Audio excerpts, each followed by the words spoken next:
As you have probably guessed, because I'm wearing headphones, today we're going to talk about headphones, namely headphone amplifiers. I would like to share some thoughts with you about the one that I chose to have as my own and why. As some of you might already have guessed, yes, we are talking about SPL. SPL is probably a brand that you would usually associate with mastering studios, as they have developed many compressors and equalizers that are loved by many people across the entire industry. It's also been a while since they developed the first Phonitor, which we're going to talk about today. In this case, we're looking at version 2 right now. And this is how it looks like from the front. As you can see, a total looker. For those of you who have never seen one of these and you're still wondering what it is, SPL was the first company to develop a Crossfeed circuit that allowed us to hear music on headphones in a way that is more similar to the way we listen to music on speakers. What the Crossfeed circuit is basically doing is it sends a tiny portion of the signal from the left channel into the right channel directly into your headphones, and vice versa.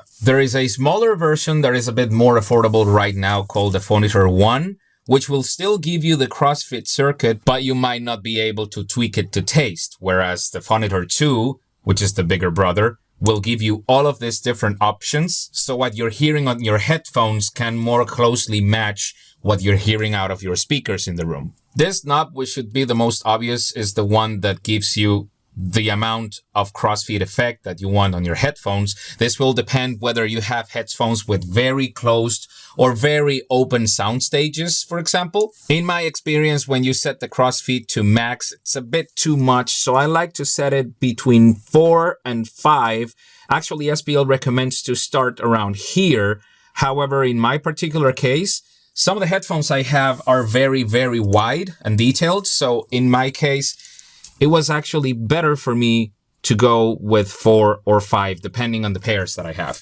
The center knob will determine the amount of volume that the center channel will have. Usually they recommend starting at around -1.2. You can still tweak that to taste, make the mid channel a bit louder.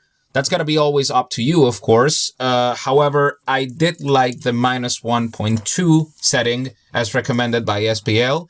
And the same goes for the angle of the speakers. 30 degrees should be more than enough. However, of course, different angles are going to give you a different presentation. So that depends on whether you have 1, 2, or several pairs of speakers in your room, or if you're simply looking to reference how your music would sound like when heard from different angles, which is also a key thing in engineering. As a matter of fact, that's one of the reasons why we want to keep most of our music as mono compatible as possible. Of course, we also don't want to lose the beauty of the stereo width. However, if your mixes have too many elements that are out of phase, they are going to be very easily lost when the angle becomes narrower. And of course, if you want to double check that, you have this guy right here. Mono and stereo switch, which confirms what this tool really is. I don't think this is aimed at audiophiles or enthusiasts. I think this is more of a mastering mixing tool. However, beyond the tweakability, the really nice knob, or how they call it, spooning honey feel, or the really gorgeous looking and useful VU meters, the biggest selling point that the Phonitor 2 has, in my opinion, is the 120V technology. SPL's proprietary technology gives you way more headroom at the input and output stages. Conventional designs have only a fourth of that amount, and SPL is using this technology across all of their mastering gear, which is now brought to us in the form of the Phonitor 2. So that means you have 60 volts going in and 60 volts going out. To see how that translates in output power for headphones, let's just look at this little chart right here. The Phonitor 2 is completely blowing the other two out of the water. There's a few headphones out there that will require more juice in order for you to be able to hear anything at all. Namely, for example, some models from Beyerdynamic. You might not run into this issue with most conventional headphones, however. Every single headphone that I tried with the Phonitor 2, including Olo Audio S4X, Ultrasone Signature Pro, Avantone Planar, Mr. Speakers Ether CX, and the Sennheiser HD600. All of these headphones were driven effortlessly by the Phonitor 2, and thanks to all the tweakability that we have right here, I was able to change the settings to better match the soundstage of each of my pairs. Now, to give you a quick rundown of what the rest of these switches are doing, the laterality knob is going to change how centered the mid channel is. This is going to be specifically useful in case you may have lost a bit of your hearing on one ear or another. This is just part of the job.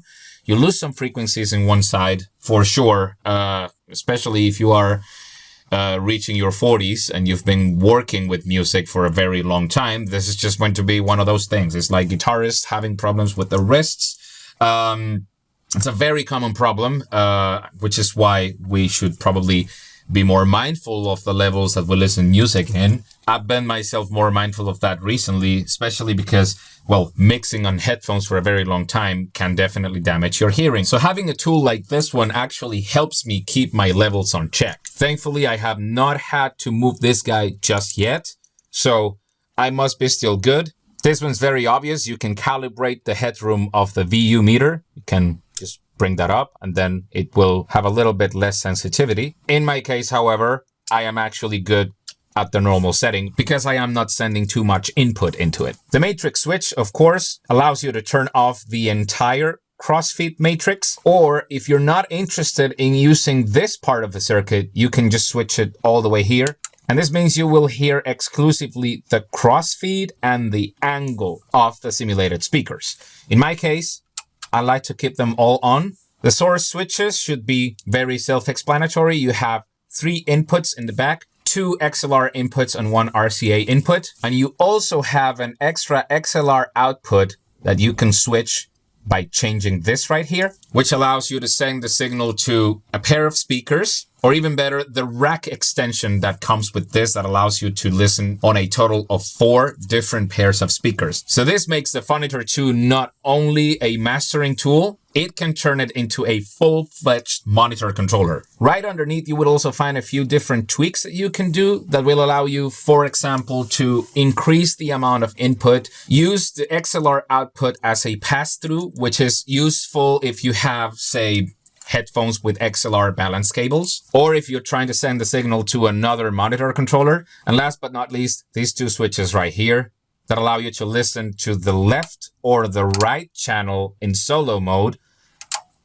And this one lets you invert the phase of either the left or the right channel. So how is this useful? When you invert the phase and you're still able to listen a lot of elements in the center, that probably means that you have elements that are out of phase. Alternatively, you can combine this with this switch right here, and you will effectively be listening to the side signal only.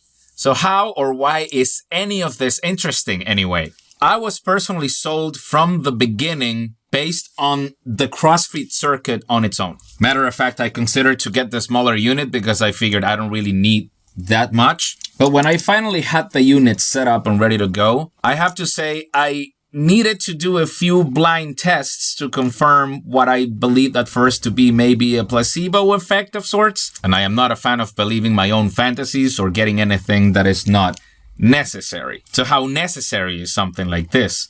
Well, I can just tell you that my mix results improved like this. And any tool out there that helps me improve my mixes, I'm sold. Every single one of my clients have been really, really happy with all the results I sent them. And in a couple of cases, all I used was this. No joke. And it's not just the Crossfeed circuit. This thing is showing me a level of detail that I didn't really get from previous amplifiers. And I can't believe I'm saying this, because I was usually the guy who would say, just, plug your headphone on whatever headphone output of your sound card. That should be more than enough, right? Well, this right here definitely is showing me that this is not the case. And I'm guessing it only makes sense because having that much headroom is definitely going to improve detail on anything you hear through it. Jasko from Acoustic Insiders actually made a really interesting video about why you should probably have speakers that have the most amount of output, even though you're not really using all of it. And it is precisely because of the headroom. So the more headroom you have, the less distortion you're going to have, the more details you're going to hear. So obviously, as I said, this is not a tool for music enjoyment, even though I do enjoy the way this is portraying the music. But in this case, The application of this tool is most definitely mastering and mixing use. It's not going to smoothen the highs. It's not going to lessen the bass. It's not going to make the high mids less harsh. It's going to show you exactly what is coming out of your DAW. And when you're producing, mixing, and mastering, that's exactly the kind of tool you need. So that's it for now. I hope you guys found this video interesting. I hope it will help you make better decisions regarding what sort of gear you should be getting next. My personal advice is for you to test this out first and make sure that it is something you need, because it is not a cheap investment. You have to make sure that this is something that's going to help you with your productions. You have to make sure that your clients are definitely happier with what you're doing. So either you find a friend who has one of these so you can test them out, or talk to your local dealer. See if you can maybe get a demo unit for a limited amount of time, test it out. And if you like it, well, whether you want to keep it or not, that's going to be up to you. But I know for sure that I'm keeping mine. See you guys very soon.